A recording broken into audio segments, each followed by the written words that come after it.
Gente, bom dia a todos. Iniciando mais uma sessão de apresentação de tema do projeto Vento Solar. Qual que é o tema, Tati? Foi? Energias renováveis e projetos sociais. Então, o objetivo de hoje, a gente vai passar por algumas tecnologias de uso de energia renovável associado a projetos sociais. A primeira tecnologia que a gente identificou foi o bombeamento solar. Todo mundo já viu uma bomba d'água? Todo mundo aqui vem de uma realidade que a água é só abrir a torneira, não é? Ou a maioria, ao menos. Não, bomba d'água em casa. Você tem bomba d'água em casa. Você não, sabe... eu não tenho. Na minha casa antiga tinha poço de água. Então tinha bomba. Poço de água e tinha bomba. Então você sabe que falta de energia é falta d'água também, não é? Sim. Para nós. Mesmo não tendo a bomba em casa, para chegar na sua casa, ela chegou por uma bomba, a não ser que seja por poço ou algo assim, né? O que você está falando é aqui no Rio vocês também chamam de castelo d'água ou não? É que é aquela caixa d'água que tem no bairro. Ah, sim. Caixa d'água mesmo, a gente não chama de castelo d'água não, mas... Usavam castelo, né? Mas faz tempo, porque eles até falam, isso aqui é uma caixa d'água. Mas eu não, tipo assim, minha avó não pega aquela caixa d'água. Acho que desativou, entendeu? Acho que é antiga aquela caixa d'água. Isso. Agora então, aqui assim, em Saquarema é poço mesmo. Poço. E aí vocês sabem então a importância de ter uma bomba que funcione, né? Quando não dá ar, quando não dá... Mas não é a realidade para muitas pessoas no mundo, né? A questão da água pressurizada, a questão de você poder abrir uma torneira e sair água, não é a realidade em muitos locais do planeta, né? E essa aqui é uma das ações que você vai encontrar no mundo, das mais antigas, que tem essa questão, que é a questão da água, do fornecimento de água, associado a uma fonte renovável, tá? Então até que tem até um acronismo bem famoso, que quem quiser pode botar na internet, vocês vão achar aí de boa, que é o SPIS, Solar Power Irrigation Systems. E ele basicamente foi uma invenção, ou um desenvolvimento, né, se vocês quiserem preferir dessa forma, indiana. Então você tem um painel solar, que coleta a energia do sol, transforma em eletricidade, tem um controlador, uma caixinha preta, né, que faz aquelas coisas que ninguém sabe o que ela faz, e uma bomba. Esse aqui é o modelo mais tradicional. E o primeiro modelo que derivou, que é esse aqui, quando trata de bombeamentos não subterrâneos. Então aqui, essa aqui de baixo, é casa que tem cisterna, que tem aquele motorzinho de bomba que você abre lá o armarinho e você consegue ver a bomba. E esse aqui é a bomba de poço artesiano, que a gente não vê a bomba, só vê o quê? Um fio descendo e um cano subindo, certo? Esses aqui são os dois modelos mais tradicionais. Bomba sapo, né? A bomba sapo, ela é quase igual a de poço artesiano, só que a bomba sapo, primeiro ela é sapo porque ela é gordona, né? E Sim. você usa ela para quando está fazendo escavação. Então a bomba sapo, ela tem que trabalhar ela trabalha com um diafragma que oscila, em vez de uma turbina que gira em alta velocidade para impulsionar a água para cima. Então a bomba sapo, elas são bombas de grande vazão, mas pouca altura. A bomba de poço artesiano é uma bomba que tem uma vazão menor, que ela bombeia menos, compensação ela consegue levar numa altura bem maior, que a bomba sapo não pega. Verdade. Então a bomba sapo é uma bomba pesada, né? Normalmente ela tem uma base inferior, que é justamente onde tem o magneto que faz a oscilação do diafragma. E ela tem oscilação de diafragma por quê? Para ela poder trabalhar com uma água um pouco mais suja. O outro parente dela que você vai encontrar bastante no mercado é bomba Nauger. Ela é da mesma família, que também é de diafragma, né? E também ela é para trabalhar submersa. Mas essa bomba é a bomba de poço artesiano. Nível de custo dela em relação à bomba sapo é bem maior, tá? Beleza. E é isso aqui que a gente está falando, gente. Então esse aqui é um sistema de aproximadamente 3 kW-pico. Essa é uma representação desse aqui de baixo, que é uma bomba centrífuga normal, daquelas que a gente vai encontrar em piscina, em condomínio, etc. Você tem uma tomada d'água, ou num lago, ou num poço, que seja de água superficial, e aí você tem o bombeamento na propriedade. Essa casinha é Nepal. Na Índia, nós estamos falando no universo de mais de 62 mil sistemas instalados. Então, assim, embora para nós brasileiros pareça uma coisa muito do outro mundo, para a Índia já é uma realidade padrão. O sistema tem um perfil característico, 3 a 5 kW picos, 3 ou 5 HP de bomba. Está um motor mais ou menos desse tamanho. Para irrigação, pequeno. Eles operam de 6 a 7 horas por dia, justamente porque está condicionado à existência do Sol. E para a região da Índia, e aí começa aquela coisa que é a famosa pegadinha, né? Devido à altura do lençol freático na Índia, eles trabalham com poços de 30 a 60 metros. Alguém aqui já tirou água de poço no balde, com a cremalheira? Ninguém nunca teve essa experiência? Você imagina o que significa você puxar uma corda com 5 quilos de peso, 30 metros. Aqui em casa, quando era pirralho, era o que eram 2 metros no máximo de profundidade, Uhum. que tinha cisternas, a gente usava. Isso, e assim, e ainda por cima é bastante energia, né? Para poder pegar essa água lá de baixo e trazer para cima. Cansa o braço, né? Então, assim, para a realidade da Índia, que a altura do lençol freático deles é lá embaixo, 30 metros, 60 metros, é uma realidade de poço artesiano. Então, esse tipo de sistema, ele tem que ser dimensionado sempre pensando o quê? Qual o perfil de lençol freático do seu lugar? E esse é um dos primeiros problemas que você vai encontrar com esse tipo de tecnologia, porque ele não é um pacote tecnológico que se adapta em qualquer lugar. Porque o primeiro quesito que ele tem que se adaptar é a altura do lençol freático. Porque se você pegar esse tipo de bomba aqui, que é uma bomba de superfície de poucos metros de bombeamento, de sucção, né? No máximo 5 a 10 metros, você botar um poço de 30, ela não puxa água. Simplesmente não vai funcionar. Então, assim, são sistemas que têm um cuidado técnico meio chatinho, senão não vai funcionar mesmo, tá? E esse aqui é um modelo de bomba para sistemas onde a água está num lençol freático bem elevado. Esse modelo aqui é um modelo que é usado em África, e esse aqui é o modelo que é mais usado em Índia. Esse modelo africano aqui, todo mundo consegue ver essa roda que tem aqui atrás ou não? Melhor? Dá para ver melhor a roda? Sim. Essa roda que vocês estão vendo aqui, ele veio dos modelos africanos, porque na África o lençol freático é mais alto. Então não preciso trabalhar com bomba submersa, nem poço artesiano. E aí qual foi a modificação técnica que eles fizeram? Começou a utilizar motores de corrente contínua, que eu não Sabe preciso dizer onde em África? São vários Norte. países. Aqui, many African countries. Nigéria, Ganda, Serra Leone, Uganda, Tanzânia, Malawi, Camarões, Botsuana, Suazilândia, Zâmbia e Zimbábue. Quer dizer que ele é um sistema que só é desconhecido de nós brasileiros. Então, assim, esse modelo africano, ele já é diferente do perfil do equipamento indiano, porque o lençol freático na África é diferente. Então, eles permitem você usar um outro tipo de bomba que você já acopla com um motor de corrente contínua. E esse motor de corrente contínua, gente, ele vem do quê? Setor automotivo, tá? Qualquer autoelétrico sabe fazer a manutenção. Enquanto que os modelos indianos vêm do setor de bombas mesmo, aí você precisa de uma casa das bombas para resolver. Os sistemas são previstos para trabalhar com propriedades de até 2 hectares, ou seja, agricultura familiar, e nenhum deles prevê bateria. Justamente por não tem impacto da disposição da bateria, e 2, baixar custo, né? Como Lembrando assim, que não tem impacto? isso, porque assim, a bateria que mais você vai encontrar no mercado é aquela que tem em carro, né? A gente chama ela de bateria chumbo-ácida, não é isso? Então, você imagina que na propriedade rural, onde você planta alimento, você vai ter chumbo, que é um metal pesado de efeito acumulativo, né? E ácido, para você, enfim, boa? Fez sentido agora? Fez sentido. E uma das coisas que é importante a gente lembrar que, assim, a Índia começou esse programa de bombas solares por uma questão muito específica para eles. Todo mundo conhece clima de monção? Clima de monção significa que no inverno, durante umas 2, 3 semanas, vai chover todo dia durante o dia todo.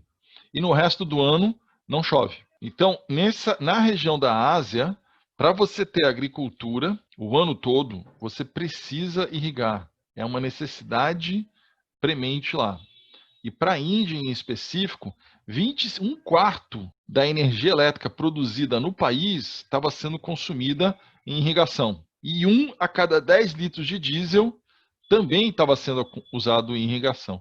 Então, o consumo de energia associado à irrigação, especialmente em pequenas propriedades, era um fator sensível para o país. Então, para eles, você desenvolver um sistema de bombeamento utilizando energia renovável é um quesito de segurança energética. E quando você fala no custo, porque na Índia isso é sempre, em alguns casos, até 100% subsidiado, hoje em dia mais não, mas no começo foi 100% e agora só em casos bem específicos. Você tem que pensar que, para o governo, ou ele paga para botar poste até a propriedade da família, para ele poder irrigar com eletricidade, ou ele empresta o dinheiro a fundo perdido para aquela família e ele não gasta mais dinheiro com poste.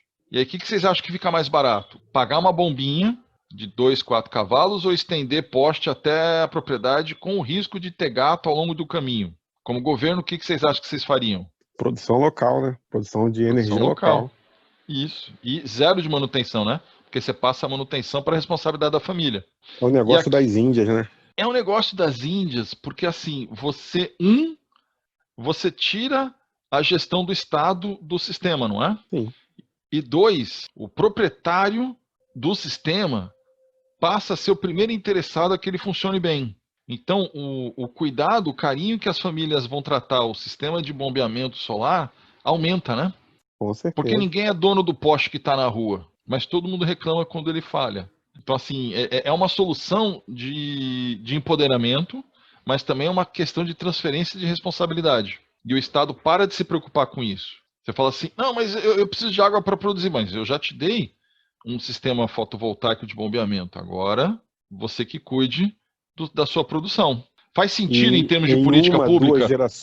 Em 1, 2 gerações, isso está tão intraculturado que deixa, inclusive, de ser questionado. Exatamente, você pegou bem o espírito da coisa. Chega um determinado ponto que todo mundo fala, não, mas isso sempre foi assim, não é? E é isso. Foi assim que me mata. Não, sempre foi assim, porque chega um determinado momento... Não, é verdade, mas que dói ouvir isso. mas que é o que acontece, é o que acontece. Se fala isso, muito. Então, mas é que aqui a gente está olhando para uma solução que foi atender um problema social, um problema de estratégia de governo, um problema de gasto de governo e uma questão de empoderamento das famílias, né? Porque a solução do bombeamento fotovoltaico, ela não gera só ônus para a família, ela também gera renda, né? Com certeza, né? Tá produzindo o próprio alimento, você está produzindo, vendendo. Não, você está produzindo o seu próprio alimento e está vendendo. Sim. Então, é uma solução economicamente sustentável, porque o cara é um agricultor, ele não entende de eletricidade, ele não entende de fotovoltaica, ele precisa de alguém para fazer a manutenção e alguém para instalar o equipamento quando ele comprou. Mas ele entende de fazer aquele equipamento dar dinheiro. Então, a partir de um determinado momento que isso é apropriado, quer dizer, cria uma base de conhecimento dos agricultores, eles conseguem gerir a relação custo-benefício do sistema de bombeamento fotovoltaico. E isso é no sentido que eu falo, que ele incorpora. Sim. Perfeito? Perfeito. Esses sistemas, eles têm desde microsistema, esse aqui é um sistema que é em África, que você leva para a propriedade de carrinho de mão. É um sistema de meio cavalo, onde você contrata o cara que tem o sistema, ele vai na sua propriedade, aluga, bombeia, enche a tua cisterna lá, ou enche a tua caixa d'água, e depois ele pega de volta o carrinho. Esse aqui, em alguns lugares de África, você também consegue instalar e desinstalar, porque você vê que ele já tem uma estrutura para você poder levar ele carregando. Esse levar ele carregando tem um fator que é muito importante, gente, que é a questão de furto e roubo. Essa fotinha aqui embaixo, todo mundo tá vendo? No Sim. canto inferior direito. Todo mundo tá vendo as duas coisinhas brancas aqui? São carros. Sim, são carros. Eu ia falar isso agora. Isso. Então, assim, eu trouxe essa foto aqui porque para a gente lembrar que uma vez que a tecnologia é apropriada pelo setor agrícola, ele deixa de ser exclusividade daquele programa de governo, daquele perfil de uso. E o setor se apropria dessa tecnologia. Então, esse aqui é um sistema de bombeamento fotovoltaico, né, para a água, de médio porte. Então, você vê que ele sai mesmo dessas opções de pequena propriedade e vai para médias propriedades. Então, assim, é uma tecnologia que já existe. O mundo todo já conhece e já utiliza amplamente. O que a Índia tem para nos ensinar em relação a bombeamento fotovoltaico? Primeiro, você tem que pensar nas características do local, porque a escolha da bomba é um critério-chave para fazer essa coisa funcionar. Então, se você, por exemplo, for pensar em fazer um sistema de bombeamento fotovoltaico na região do Nordeste, é um sistema, na região Sul é um sistema, na Amazônia vai ser outro, e não vai ter uma solução que atenda a todo mundo, infelizmente. Segundo, não é uma questão só da parte eletromecânica. Você tem que dimensionar o sistema para atender o quanto de vazão de água você precisa. E para isso você precisa medir o quanto você precisa regar de água para aquele local, para o sol daquele local, para a chuva daquele local e para a cultura que vocês vão plantar ali. Então você tem que levar em conta 4 fatores para poder dimensionar o sistema de irrigação. E depois dimensionar a bomba e depois dimensionar o coletor fotovoltaico. Chama engenharia reversa. Outra lição que a Índia nos deu. Quando você empodera a família de agricultores, né? E eles têm lá o seu painel fotovoltaico funcionando, que eles, enfim, estão pagando o empréstimo, etc. Eles aprenderam que ninguém desliga o sistema. E ele fica bombeando sempre que tem sol. Isso fez com que, em algumas regiões onde o programa foi um sucesso estrondoso, onde conseguiu instalar um monte de bomba, o lençol freático começasse a baixar e começou a dar falta d'água. Então, se você não fizer a coisa de forma pensada, pode ser um tiro no pé. Uma parte que foi na Índia, mas especialmente em África, que o programa de inserção de bombeamento fotovoltaico tem que estar escorado num plano de negócios. Se ele for ficar ativo por mais tempo do que, por exemplo, um plano de governo, mandato, você tem que envolver as agências locais de financiamento, os bancos e os fornecedores de equipamentos, porque eles têm que ganhar dinheiro também. Se você montar um esquema que todo mundo ganha dinheiro, depois que o governo sai, o sistema se mantém. Se não, ele só vai existir no momento em que tem o apoio, a subvenção governamental. Depois, cessa o uso da tecnologia. Isso tem muito a ver com a questão da sustentabilidade econômica. E, finalmente, o mais importante, e essa aqui a Índia nos ensina sempre, que não é só uma questão de energia, mas também é uma questão de você rever os hábitos produtivos das famílias e fazer as pessoas começarem a usar melhor a água para ter que bombear menos, para tirar a pressão sobre o lençol freático. Tem um filme, inclusive na Netflix, O Menino que Descobriu o Vento. Então, gente, o que a gente está falando aqui? De uma opção de tecnologia que não envolve sacrificar a bicicleta da família. As famílias da área rural têm muito pouco capital para investir. E quando eles têm um bem, esse bem tem um valor muito significativo, especialmente um bem de produção, como era no caso da bicicleta, que era o que era responsável por ele poder ir comprar o milho e poder vender o milho que ele produzisse. Tudo o que acontecia, passava na propriedade, passava pela bicicleta. Então, assim, essa solução de bombeamento fotovoltaico, ela tem que se inserir nessa realidade. E nesse caso, o menino que engarrafa descobriu o vento, né?